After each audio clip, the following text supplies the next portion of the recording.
Dear Lynne, thank you very much that you have given me the opportunity to interview you. My pleasure, my delight. Yeah.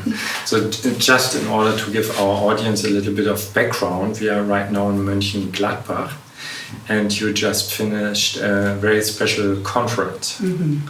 Can you speak some words about this conference? Yes, I was a grateful recipient of a conference that was hosted by the Nobel Peace Prize laureates who are women.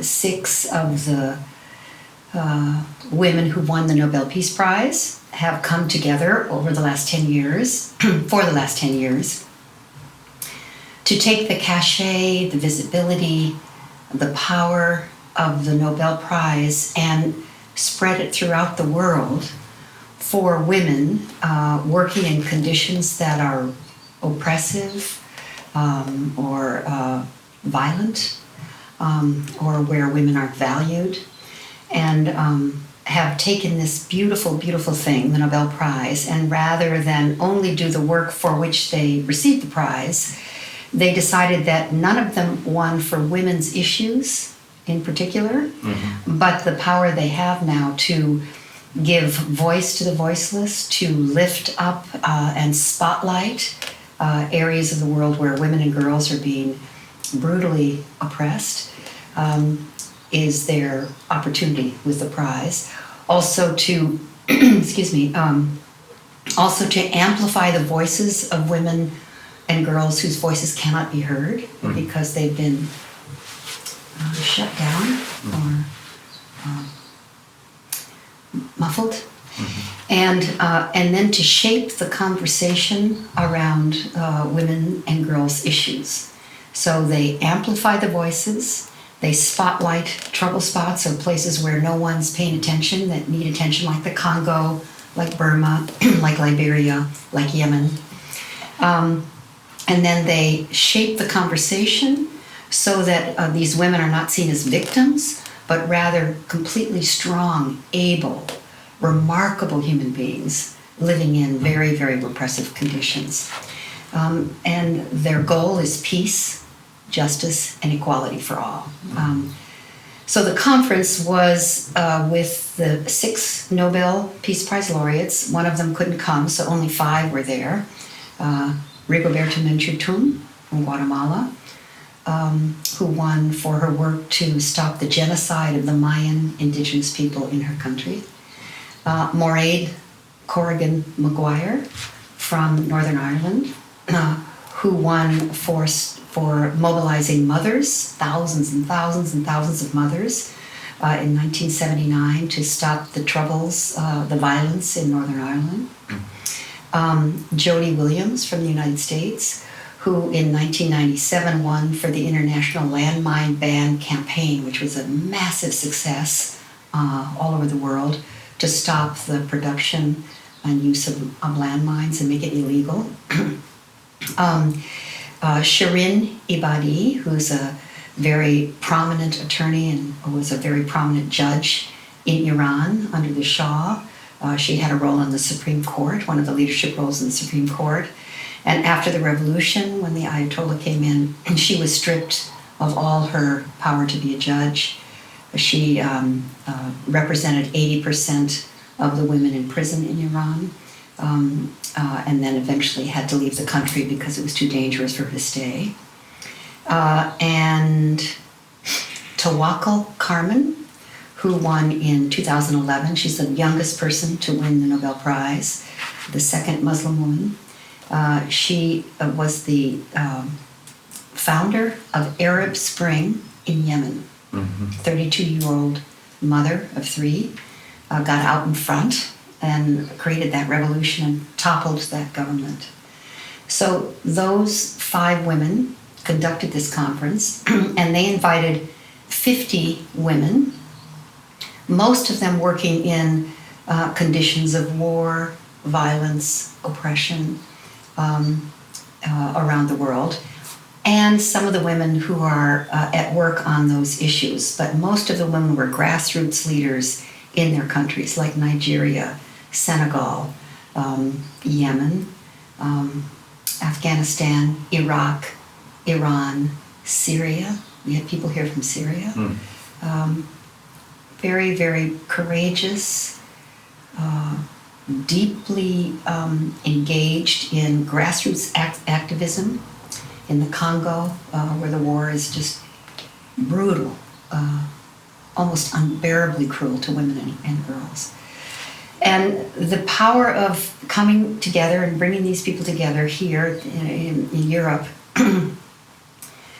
for them to just talk to each other, share their stories, look at what strategies and ways through are taking place here or there that give them hope and possibility.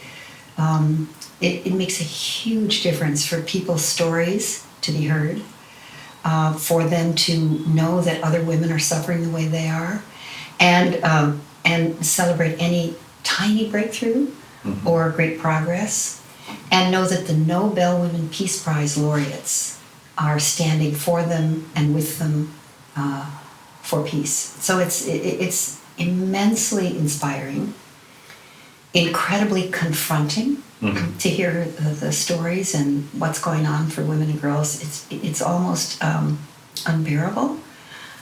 It's heartbreaking and heartwarming to experience how courageous they are in the face of what they've gone through. And I'm just very, very privileged to have been there. And your beautiful wife and your beautiful daughter were also there. So I'm sure they'll have a chance to share with your constituents about their experience as well. Yeah, I was very happy. Thank you very much that you have invited them. No, they made a wonderful contribution to the conference. Really wonderful.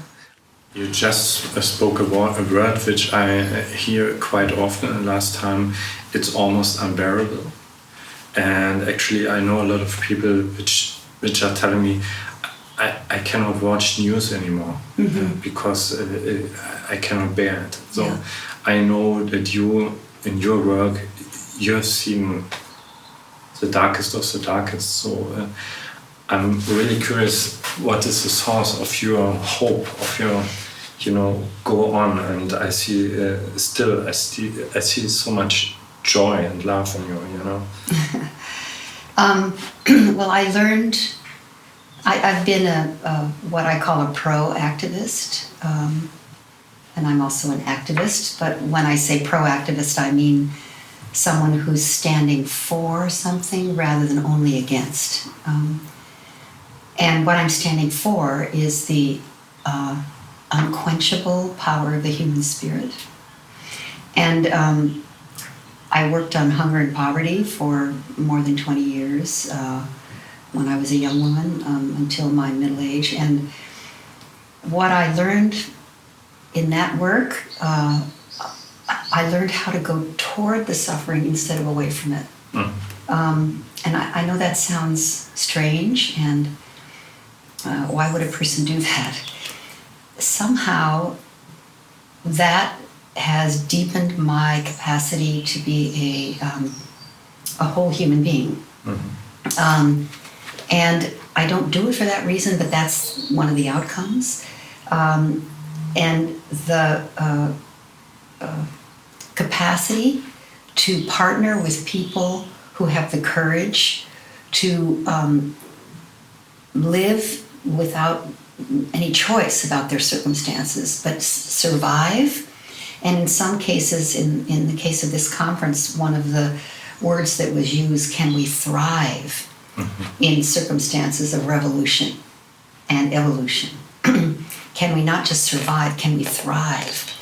And I find the most amazing people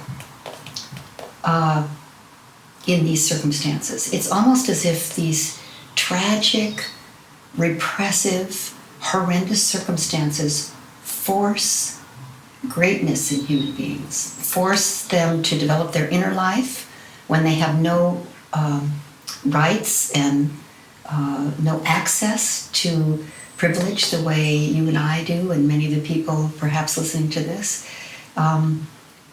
Those circumstances have almost forced people to find a strength, a courage, a way of being that you can't go to school for, you know. You can't necessarily inherit it from your genetic code. It's something like I once had a friend who told me, steel is not forged in the sunshine. It's forged in the heat of the furnace. And it's almost like people who go through those experiences have such depth and such capacity and such profound access to their own humanity that I'm profoundly inspired by them, actually. And it's not that I don't have enormous, I have a huge compassion for what they've gone through. At the same time, if I can be at all helpful by just witnessing and being with them, sometimes that's a greater contribution than any of us can possibly understand. And I think we all know that in our lives, when we really grow, it's not when everything's wonderful. It's when we're in a breakdown. It's when things aren't working. It's when we're experiencing pain or loss or even failure. That's when we grow. That's when we have to find our way. That's when we create pathways that a way through. That's when we, as Martin Luther King said, make a way out of no way. And these are people who make a way out of no way. And, you know, it moves me to my core. Confusing. Yeah. Could that be the reason that a lot of people in our culture seem like it's a kind of weakness which I'm watching, you know, a kind of we cannot bear anymore anything, you know, we are not strong with our own visions, etc. So could that be a reason? Well, I think you're onto something that I would think is important to explore. In the United States, and I can't speak for Germany, but in the United States, people are quite shallow compared to the depth of what we witnessed at this conference. And I was lucky enough to have some of my colleagues from the United States who are generous funders of the Nobel Women's Initiative here. And one woman who I greatly admire came and hadn't been in this kind of circumstance for a while. She has been involved with the Nobel Women's Initiative before, but she had been away for a while. Excuse me. And she came to the conference and she made a kind of impassioned speech at the end, which what I saw her acknowledging was that she had gone deep again. She had found her depth again. And this is someone who has very, very extensive financial resources and a very affluent and beautiful life. I don't argue with that. But that can make us shallow. That comfort, that ease, that everything coming to us through unearned, in many cases, privilege, makes us numb. Makes us numb. We start to get attracted to shiny objects like celebrities and entertainment in the media rather than really engaging with the depths of life. And so I do think there's something to what you're saying. And the enormous affluence of my own country is part of the enormous slumber, a deadness, almost like a paralysis that has been woken up by the recent election. And for that, I'm grateful, actually. Yeah, he's doing a good job. Yeah, I think all of us were so shocked that someone got elected as president of the United States who's very often very rude, callous, uncaring, blames everybody, takes no responsibility, etc. You know what I mean. It's just shocking, and for me, it's an accurate reflection of a culture that's lost its way. He is unfortunately, an accurate reflection and expression of a culture that's lost its way, becomes so shallow that we elected a celebrity and a narcissistic one.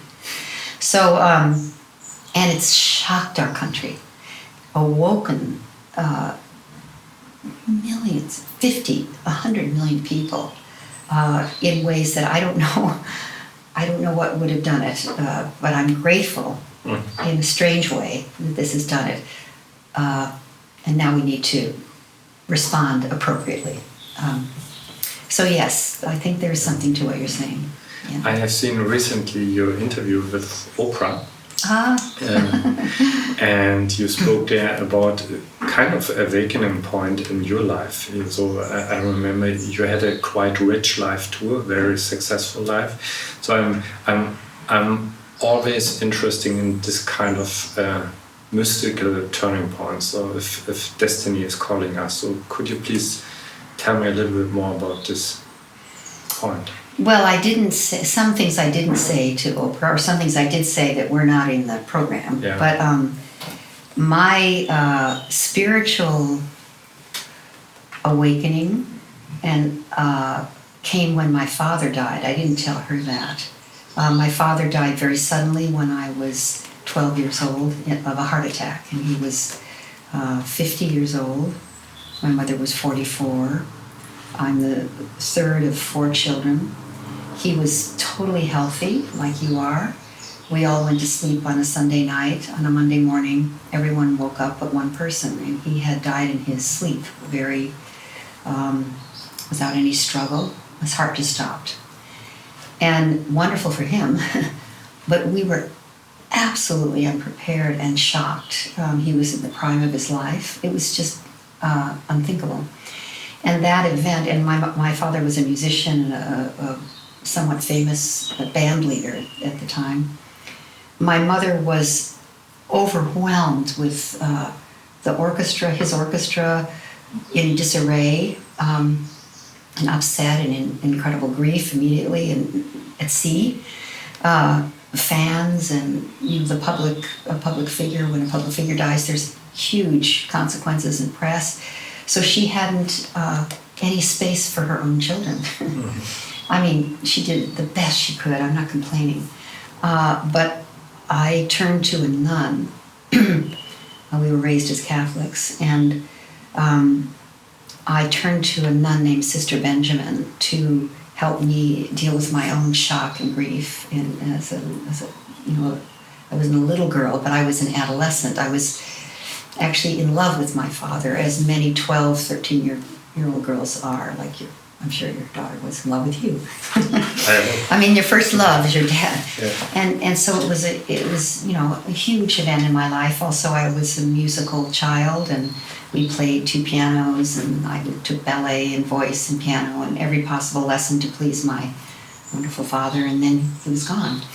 And, that's nothing compared to what these women had been through. But it was a huge event in my life, and I became very, very religious as a result. I would now say spiritual. At that time, I didn't even have that concept. What I had available to me was religion. I didn't really have a huge commitment to what I'll call the church, I hope I don't offend anyone at that time. The rules, the catechism, I wasn't so sure about that, but I knew God was important. And so I became very religious, and I started a very deep, I would call, spiritual path then, that was private because I was a very popular person, popular girl in school, and I was homecoming queen, and I was a cheerleader, and I was that kind of kid. So you just didn't talk about your spiritual life in high school. So I had a very deep experience of God while I was a cheerleader and homecoming queen, being a high school kid, a pretty normal kid. And that something happened for me in that private engagement with spirit, with God, with Source, that I'm very, very, very grateful for. Very grateful for. And then when I got married after I went to college, or during college, with my husband Bill, we went to Stanford University together. Once we got married and started our family, he started making money very, very successfully, very fast. Not as fast as people do today, but back then, it was too much too fast. It was scary, it was disorienting. We were in our 20s and early 30s, and we were trying to be someone we weren't. We tried to collect art and learn about wine. And, we lived in California and San Francisco, and, we used to camp and go to Yosemite National Park, and we decided, we have to go to France, and we have to go to, we have to go skiing in Aspen. We can't just go away for the weekend somewhere. We lost our way, and it was scary, actually. I didn't have my center, and we had little children, and we were so busy trying to be over here and over there and go to this party and wear this outfit that we didn't steward our family very well. I didn't realize that, actually, because I got caught in what I'll call the seduction of wealth, of affluence, which has its own suffering. And my suffering was hidden. I was afraid all the time. I wasn't measuring up. I was afraid that Bill would leave me. I was constantly afraid. And then I took something called the EST training, which I think is a little bit like what you do. It was a really, really, really powerful experience for me. For some people, I'm sure your work is that kind of a portal, like a doorway to another way of seeing the world. And it just woke me up, completely woke me up. I'm so grateful. And then Bill took it too, and we began to engage in the work of transformation, which led us to Buckminster Fuller. And then the Hunger Project. Yes, yeah. Beautiful. I studied with Bucky, but studied is not right. I followed Bucky, and I knew him very well. I didn't understand him, so I didn't study with him. That's not fair. So that was really, and then the Hunger Project was born out of Buckminster Fuller and Werner Erhard's relationship. Werner Erhard founded the EST training, and the idea, the possibility, the commitment to end world hunger was born by those conversations, and I just became completely devoted to ending hunger. And that. How old were you? I was 30. I think. Wait, 1977. I was 32. And my children were little. They were 3, 5, and 7. And everything changed for me then. When I made a commitment, I made a commitment that was larger than my own life. So I stopped living my own life starring me, worrying about myself, and did I measure up, and was I wearing the right clothes, and did we have the right art, or did we have the right car? We were really into that. Not for very long, but I'm so glad I went there, because I now realize that's everybody does that. I mean, maybe not everybody, but that's where we get caught in the affluent culture. And so the Hunger Project really did then wake me up even more, and I'm so grateful. There's the front and the back side of the hand of hunger, I learned. The front side of the hand of hunger is malnutrition, starvation, horrible suffering of children and older people and women and men, physical suffering. The backside of the hand of hunger is the hunger for meaning, the hunger to make a difference with your life, the hunger to matter. And that's the hunger we have in our affluent countries, that shallowness that you mentioned. So the Hunger Project was not just about this hunger, it was about the front and the backside of the hand of hunger, the whole. And that's when I really understood the power of transformation. And I would say that that was the next level of my spiritual path. Is the Hunger Project still running? Yes, it is here in Germany too. The Hunger Project is all over the world, and was the first organization to declare a commitment to end world hunger, not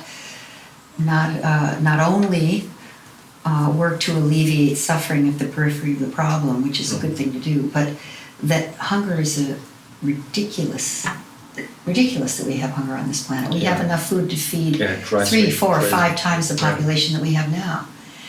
So it's the way the Hunger Project approached it was an integrity issue in the relationship of the human family with itself. And that really spoke to my heart. It not about food distribution and seeds, although that's very useful and important, but really about who we are, that we would allow 1 billion children to go hungry every night in a world awash with food was an integrity issue. So that really spoke to my heart. Would you say that the world has made progress since then? Yes, I'm proud to say that the world has made tremendous progress. So the Hunger Project began in 1977. At that time, the population of the world was 4.3 billion people. The deaths from hunger were 44,000 people a day. 44,000 people a day, most of them children under 5 years old. 44,000 every day on a planet with 4.3 billion people. Now, as we sit here, 2017, we live on a planet that has 7.3 billion people, way more people, and the number of people dying every day from hunger is still too many, way too many, but it's down to 19,000 a day. I think maybe even 18,000 now a day. That's an average, of course. From 44,000 to 18,000, and it's going down, on a planet that has 7.3 billion people instead of 4.3 billion. So it's a very, very dramatic change. And prior to the 1977 declaration that the Hunger Project made, hunger statistics were only going up. And then now they're going down. So the trajectory, if you follow that line, that graph, chronic persistent hunger, which is what's measured by the global community, the debilitation of an entire society, measured by infant mortality rate, which measures the number of babies who die before their first birthday out of every 1,000 live births. That's the infant mortality rate. That's the best measure of society-wide hunger, because if babies who are mostly nursing can't make it to the first birthday, then you've got serious problems in the whole society. And infant mortality rates, when they drop below 50 in any country in the world, at least by UN standards, hunger as a society-wide issue has been ended. It doesn't mean someone isn't hungry somewhere, but it's not crippling the society. And so the infant mortality rates are dropping fairly dramatically, except where there's war, around the world. And the trajectory, if you follow that graph, hunger will end by that measure by the year 2030.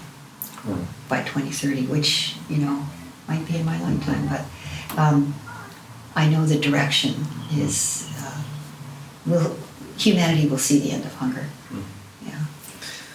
It's beautiful. Yeah, it's incredible. And we didn't do that. I mean, the human family did. We being the Hunger Project, had we made a significant contribution, and we still do. And the Hunger Project is all over the world, and I don't know how many countries, but probably 100, with ending hunger epicenters in Africa and Asia, 89 of them in Africa, many of them in Asia. Where hunger is most severe is Africa still, and the numbers are biggest in Asia. So it's a very effective way for people to get engaged in making a difference with their life. So what is for me is the most beautiful right now in this moment is, I very often hear the argument, I cannot watch the news because I cannot do anything. And now I'm sitting in front of a single person which had and has so much influence, and we will be very happy to put under this video in our network ways how people can support, for example, the Hunger Project. So there are ways. Yes, right? Yeah, many ways. What I really learned from Buckminster Fuller, that every little individual can make a difference with their life that impacts all of humanity. And that sounds arrogant, but it's actually very humbling. That we have the power, every single human being has the power to make a difference with their life that impacts all of humanity. Everybody has that power, if they choose it. And I learned that from Buckminster Fuller. And then the Hunger Project is a beautiful example of that, as are other things like the Nobel Women's Initiative and your work, Pachamama Alliance, which is also something I'm involved in. And the experience of making a difference is so... You don't really know that that's what you want until you experience it, and then you realize you'd give up anything to make a difference with your life. It becomes a kind of miracle. Yeah. It becomes a miracle. And I think if everybody can know that they make a difference with their life, a real positive difference with their life, they would do that. So that's one of my missions, and I know it's one of yours. It's probably why you have me saying all this stuff. Yes, because I know, in our network we have so many people with a really good heart and willing to be part of the change, but very often they think, I don't know how I can support. I'm so small and problems are so big. So. The only thing that makes a difference is people getting engaged. I mean, that is the thing that makes a difference. When you really think about it, it's how everything changes. It's how the Berlin Wall came down. People making a difference, people making a commitment, people taking action. It's how apartheid ended. It's how the civil rights movement in the United States was able to make, profound changes. There's more work to do always. So there's plenty of difference to make. It always starts with very small steps, you don't have to know the end. You don't have to end world hunger, actually. No. You don't have to make a commitment as big as I did. But then there's something powerful about making a commitment that's much larger than your own life, because then your identity doesn't get so caught in it. So I recommend that too. But you can take baby steps. Yeah, and the thing is, it makes you happy. Yeah, oh my God. Yeah, it makes you happy to give a contribution. And fulfillment, lots of fulfillment. So when I met you, I guess it was just a month ago, right? Yeah, I think so. It's so great to see you. Yeah, it's great to see you. Again so soon. I was really touched by your story, how you got into the Pachamama Alliance. So could you please give a short introduction for our people? Well, as I said, that was not planned either. Yeah, it wasn't a plan. I didn't plan it, but didn't plan any of this actually. But I was working on hunger with the Hunger Project, and through a series of wonderful people, I ended up in a shamanic ceremony in Guatemala, a country I wasn't working in and had no real relationship with, except through a friend. And I hadn't been in a shamanic ceremony before, and this was 1994. So it was my first experience of shamanism. It was a little bit mystical. It was the middle of the night, and there was a shaman, kind of a strange-looking man, drumming and chanting, and there were 12 people that were part of a ceremony. There was no medicine. We didn't and take anything. And it was in the middle of the night at midnight on a starry, moonless night in Guatemala in the mountains. And this shaman, his name was Roberto Pose. He was drumming and chanting in a Mayan language, and there was something. And then he told us to lay down around a big fire that he had built, with our feet towards the fire like a wheel, 12 of us. And then he told us to close our eyes and journey and let his singing and his drumming take us wherever we went in a non-physical way. And so I thought I'd probably sleep through this thing, but no, the drumming and the chanting was so hypnotic and so beautiful and so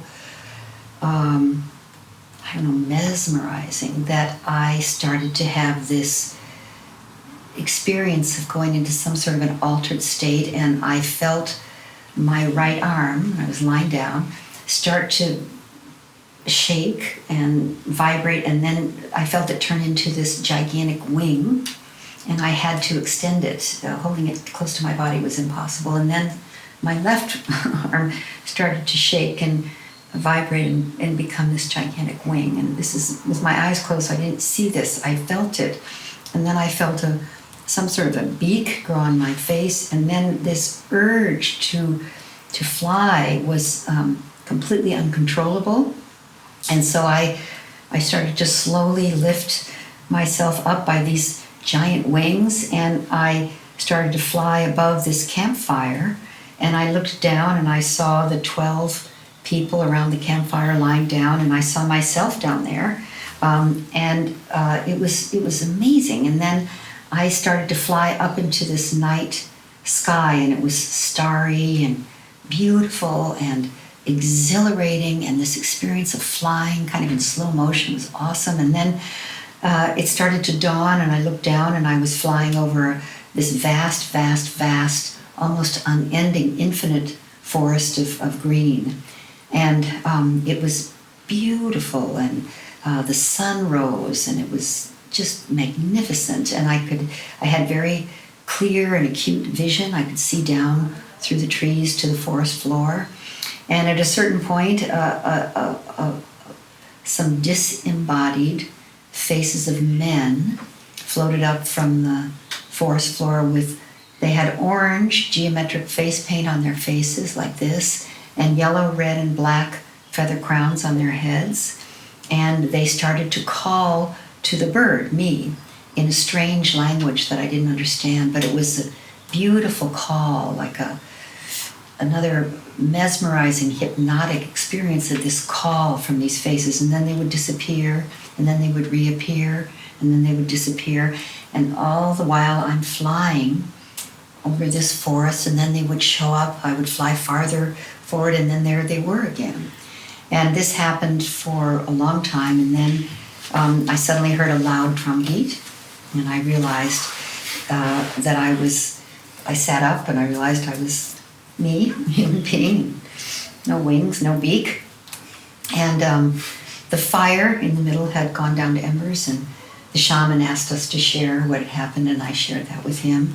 And then my friend John Perkins, who was there and was translating, gave me a strange look too, and then he shared something very similar, a vision very similar.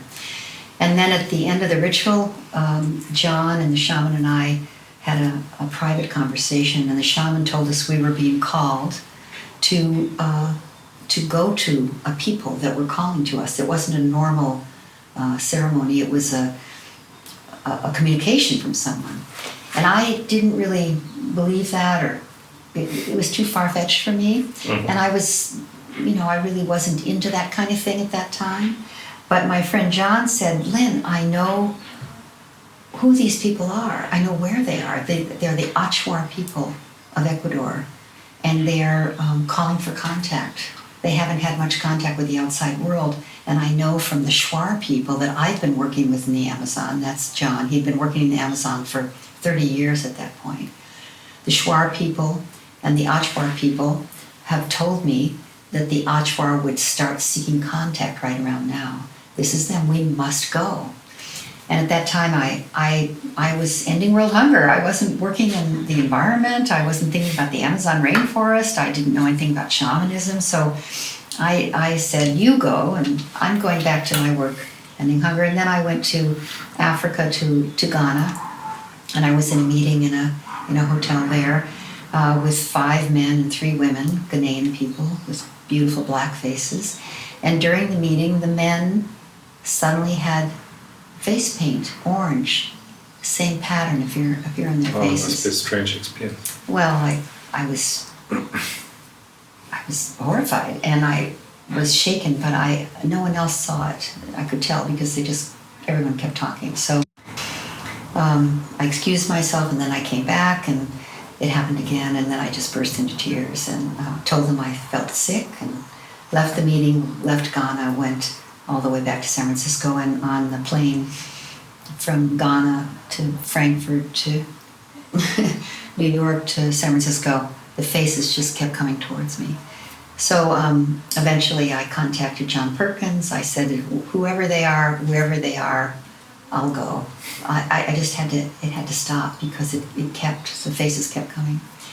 And so we traveled, John and I, and then my husband Bill, and a handful of people that we chose, traveled to Quito, Ecuador, where you will be coming, and hopefully some of you, to the capital of Ecuador, Quito, and then traveled down the valley of the Andes and over the eastern side of the Andes, down a river canyon till we got to this beginning of the vast Amazon rainforest. And we flew into the forest in a small plane because there are no roads there. And when we were finally let out of the plane and the plane flew away, a little tiny plane, there they were with their orange geometric face paint, their yellow and red and black feather crowns. And that was the beginning of something called the Pachamama Alliance. The word Pachamama means Mother Earth, and it has become an alliance between the intact indigenous peoples of the Amazon rainforest, who are still in their deep traditional ways, and conscious, committed people in the modern world like you and like you, for the sustainability of life itself. And so the Pachamama Alliance works to empower the indigenous people who are the natural custodians of those forests on which all life depends. And we also work to educate people everywhere about environmental sustainability, social justice, and spiritual fulfillment, and how the crisis of our species is a crisis in our own consciousness, and we can turn it around. So we do wonderful programs, which I hope to share with your people, that are really awaken people from the trance we're in, because the indigenous people see that we're in a trance, a consumer trance, an affluence trance, a consumptive trance that has us numb to the consequences of our actions. And they're not in that trance, and they are our allies and our counselors to help wake us up before we destroy the very fabric of life. So that's the Pachamama Alliance. And this is working all over the world, right?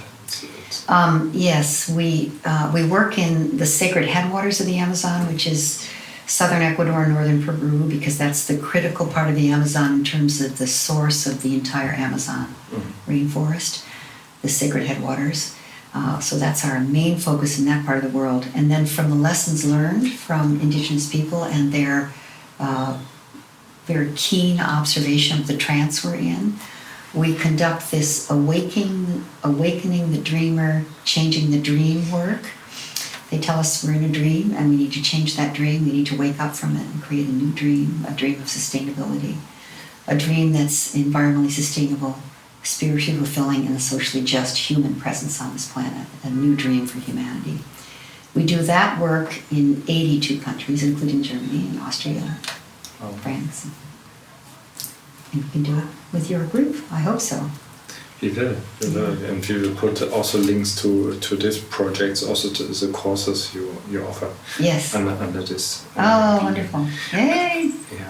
I don't know if you have read the book Spiral Dynamics. Yes, Don Beck. Yeah, but just now touching me, seeing this, you are such a beautiful bridge between these different levels of consciousness and between the different traditions, you know. And if it's possible to bring the wisdom of these people in contact, for example, with the best of technology today and the best of spirituality of today, it's really inspiring me. Yeah, oh great. Well, we can do a lot of beautiful things together. I'm sure of that. Yeah. We're starting right now. So how these people, I'm curious, I mean, we will find out in August, but how does people manage to maintain their traditions and not get polluted?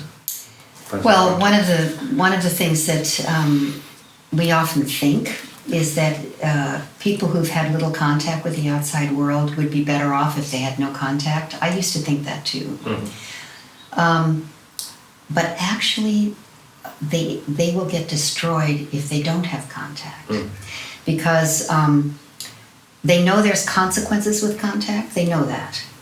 But indigenous people who have no contact, once the contact comes and they don't speak Spanish, they don't understand money, they don't have any of the skills to understand what's happening to them, they get completely wiped out. And so the indigenous people that I'm talking about, the Achuar, are the only indigenous group that anthropologists know of that initiated the contact with the modern world before they were in danger. Very proactive. They proactively, they invited in what they most feared so that they could control the contact. So they brought us into their territory on their terms in ways that they could control, and then asked us to educate them about the modern world so that they would be ready for the dangerous contact when it came, because they saw in their dreams and visions it was coming. And so they understand our calendar, they understand what oil company tactics are, they understand that they live in a country called Ecuador where the government is 45% dependent on oil and there's oil under their territory. So they were prepared when oil companies started to try to get into their territory, and they've kept them out. Oil company after oil company after oil company has tried to get into that area because there is oil underneath their forest. But they are so skillful that they've kept them out. Without contact, they would have been wiped out. We didn't save them, they saved themselves. But there's still enormous pressure on them. But they are organized. They have problems too. They're not perfect. But some of the things that they have problems with, we can help them. And then the things that we're completely numb to, they can help us. So it's a beautiful partnership. And one of the things they said at the very beginning that I think I shared with you before is there's a quote, indigenous quote, that says, if you're coming to help us, don't waste your time.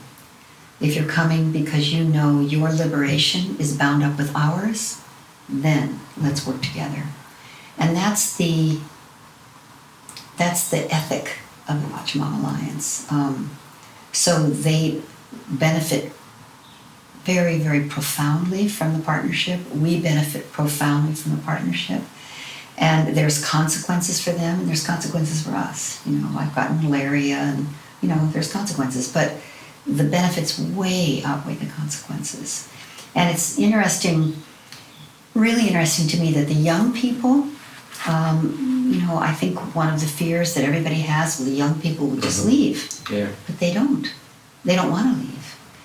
They come out of the forest to get education that they need to be able to protect the forest, and then they can't wait to go back and live the life they were living before. And some of them, yes, a few of them stray, but it's amazing, completely amazing. And at the same time, some of their traditions are weakened, but many of them are strengthened, because to have people from the modern world come and learn from them and validate them and mirror back to them the value of their shamanic practice, the value of their medicinal plants, the value of these deep spiritual traditions that they practice, the value of their incredible relationship with the natural world. Everything is kin. This is kin. This beautiful flower is my relative, not something that I pick to make something beautiful only, yes, but this is, we exchange molecules and energy, and I never saw things that way and even this chair, they wouldn't see the chair as much as they'd see, oh, this is a tree, and these are minerals. Their relationship with everything is so primary and respectful. And it's something that we have lost and we can reclaim. So there's so much to learn from them, and they, of course, have wonderful lessons they learn from us. Beautiful. Do you have energy for one topic more? Sure. Yeah, great. I would like to speak about wealth. I just published a book about inner wealth. Oh, you did? Yeah. And my favorite topics. I saw that you have spoken in the interview with Oprah about your book, The Soul of Money. Mm-hmm. And basically this is a big part of your mission, is to help money to go in a better direction. Exactly. As I understood. Yes. So what is wealth for you? What does it mean? Well, let's see. Well, first of all, the word wealth, I'm sure you know this because you probably wrote about the very same thing I did. I don't know. The etymology of the word wealth is well-being. Well-being. And true wealth, in my view, is the well of being, which is infinite in every life. The deep well of being on which we draw to have meaning in life, and to be useful, to be of service, to make a contribution. Wealth has been hijacked, that word and that idea, by money, as has the word success. We think, when we say, is he or she successful, we often mean, are they making money? So, true wealth, I think, is a kind of prospering or prosperity, which is a full, vivid, meaningful life where you feel useful and are making a difference, and you can tell that your life matters and that people around you and everything around you is benefiting from your service. And I think that's true prosperity. That word, too, has been hijacked. The word philanthropy has been hijacked by money. The word philanthropy comes from love of humankind. So everyone's a philanthropist. Everyone has wealth. Everybody has a well of being. Everybody has the capacity to prosper, be prosperous. It doesn't require money. Money, on the other hand, is very useful. I mean, I'm a fundraiser, so I'm always looking for how to inspire people to move money towards the highest good. And even the act of fundraising for me is facilitating the reallocation of the world's financial resources away from fear, away from destruction, away from death and darkness, to reallocate those same financial resources, facilitate that reallocation towards life, towards love rather than fear, towards the health and well-being of all children of all species for all time. So I'm very deeply engaged with money all the time. I fundraise pretty much every day. So I think money's important, but it's not more important than human life. It's not more important than the natural world. It's not more important than God or spirit, but we've made it that way. We have hijacked life for money, soul for money, the natural world for money, when in fact there's nothing more valuable to us than life itself. Yet people will kill for money. They'll make a killing. I don't know if this translates into German, but a killing rather than a living. They'll make a dying rather than a living. By making a killing, at least in English, I mean to say they'll do something that is harmful because you can and get paid a lot of money for that. A killing, you'll destroy something in the environment or do something that marginalizes people. Crazy. It's insane.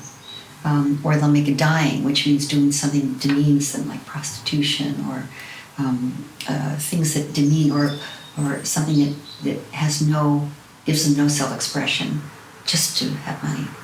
So for me, our relationship with money is so distorted and so dysfunctional and so off course that you could say it's the source of many of the big problems we have today, or it's at least one way to relook at them.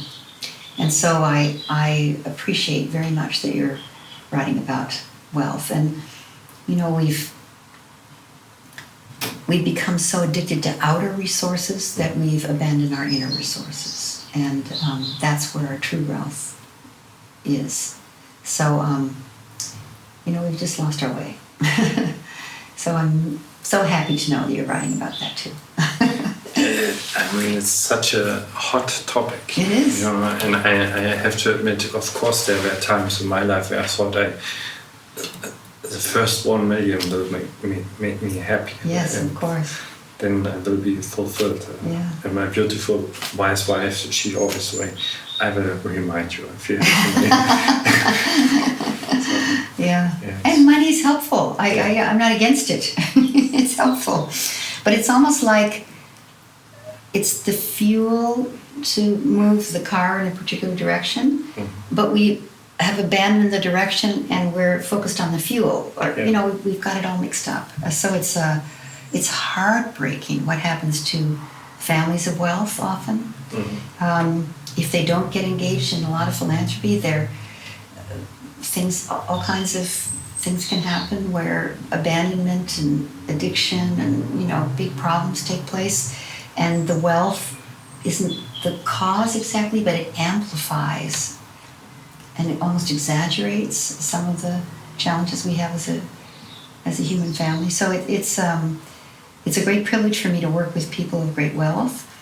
And it's also a great privilege to work with people living in conditions of abject poverty. And then everybody in between. We're all confused and upset and anxious and suffering in our relationship with money. So it's an area of really intense suffering. And then if you look at the whole global system, there's a lot of work to do there too. That would be my last question. For me, you are in a way really very close on the pulse of the world. You know what I mean? You are in contact with so many different people. So if you look into the next 5 or 10 years, what do you think are the major important tasks for us as a mankind? And I don't mean the politicians. I really mean normal people that are right now watching this video. Well, let's see.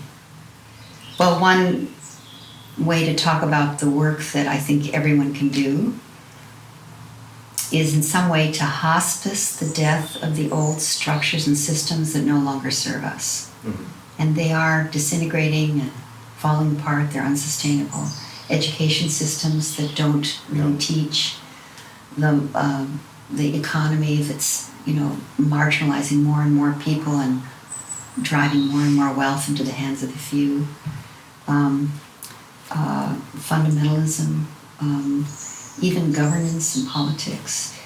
It's sort of imploding, all of it. Buckminster Fuller predicted that. And it's difficult and scary, but it's really a good thing because then we'll need to resource everything from a new paradigm. So if we are willing to hospice the natural death of the structures and systems that are inappropriate and inaccurate and unfair and unjust, while we midwife the birth of the new structures and systems that we now understand are healthy and functional and respectful of human life and animal and plant life and life. That's sort of context. And in what way can you do that? In your town, in your family, in your company, in your church, in your village. in a way that doesn't attack or kill something, but let it die its natural death. When people and animals are hospice, they die faster and with some dignity. So that's one thing. Another thing is to realize, I think, that we are living in the Sophia century. This is the 21st century, but it's also the beginning of the third millennium. And we're only, at least as when I sit here, 17 years into the next 1,000 years, third millennium. And this first 100 years of the third millennium, I think, is the Sophia century, where wisdom needs to come into equal balance with knowledge, and women and yin and feminine values need to come into equal balance with yang, male values, and this out of balance with not just gender, but the male and female qualities in all of us will come into balance. So to empower, in particular, women and girls, to give their voice more visibility, more power. And if you are a woman or a girl, to claim your power, to own it, and to really step into the space that I think is now available for us. That's the second thing. A third thing is to understand that global warming may not be happening to us, then we will treat it as something we need to fight or resist or mitigate or adapt to or stop. And that's sort of a victim relationship. It may be happening for us, for us. In other words, this is an issue that involves every living thing is an equal threat and equal opportunity to come together in ways that I don't know any other issue that's really demanded a new level of our own evolution with life. And that can be a huge gift if we're willing to accept it. So that's a third thing, to really actually recognize we can reverse global warming. We created it. It's human-made, not just man-made or woman-made, human-made. And we can reverse it. And that's now becoming clear to the scientific community and the ecological community. And so every single person has a role to play in that. That's really clear to me. Not a big role or a small role, but just your role. What is it that you can do that changes the way you live, that's more consistent with an environmentally sustainable, socially just, spiritually fulfilling way of life? And then, consistent with that, to know that every choice we make at this time in history, maybe always, but certainly now, impacts the future of life for the next 1,000 years. Every choice. And that, rather than being a burden or something that is, difficult, that actually ennobles us. That has us realize that we can live the most meaningful lives any generation of humankind has ever lived. We can completely turn the tide. Everybody listening to this and everybody not listening to this has that opportunity, has that privilege, has that responsibility, not that burden, but that opportunity. And what a way to live. So I invite people to stay connected to you and your work and the Human Trust, to join the Human Trust if they haven't, to find out about the Hunger Project, the Nobel Women's Initiative, the Pachamama Alliance, or anything that touches your heart, because there's a prophecy about this time in history,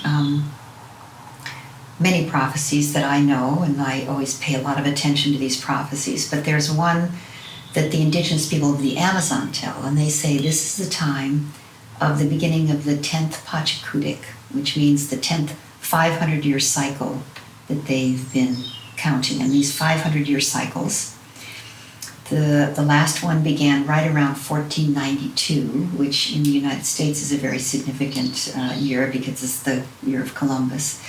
But it began somewhere around then. The people of the Americas say that for 500 years, the eagle people, and that's people who perceive life primarily through the mind. This is the prophecy of the eagle and the condor. The eagle people, that's people like us, who perceive life primarily through the mind, in this 500-year cycle since about the beginning of 1500, would develop incredible excellence in the use of the mind and come to a kind of zenith in our capacity to use our mind, and even invent tools to extend the capacity of the mind, like the computer, iPhones. They didn't predict that, but some sort of extension of the capacity of the mind. But we will be, the eagle people, they say, will be spiritually impoverished to our peril, and our very survival will be at risk right around this time in history, at the beginning of this next 500 years. While the condor people, who perceive life, this is the indigenous people, primarily through the wisdom of the heart, the five senses, and the spirit world, will be at a kind of zenith in their way of living and their understanding of other species and the natural world and the spirit world. But they will be materially impoverished to their peril, and their survival will be at risk in any kind of encounter with the evil world. And they say that in this new 500-year cycle, which began right around the year 1995 or so, the eagle people and the condor people will remember that they are each other and begin to fly together in the same skies, and the whole world will come back in balance. That's what they say. And they say for the 25 years between about 1995 and 2020, right around now, Pachamama, which is their name for Mother Earth, will humble all her creatures with tsunamis and earthquakes and volcanic eruptions that will humble all her creatures so they find their rightful role in relationship with her as we go into the next 500-year cycle, which is called the Pachakuri of balance and light, when the heart and the mind of humanity rediscovers its union. So that's a prophecy, not exactly an answer to your question, but I know it's a story that will help people realize that joining the heart and mind of your own life, giving what your heart longs for as much power and attention as what your mind longs for, and joining those two is a way of living that's absolutely essential for life. Thank you very much. Thank you very much. Beautiful. It was a pleasure. Thank you. Thank you.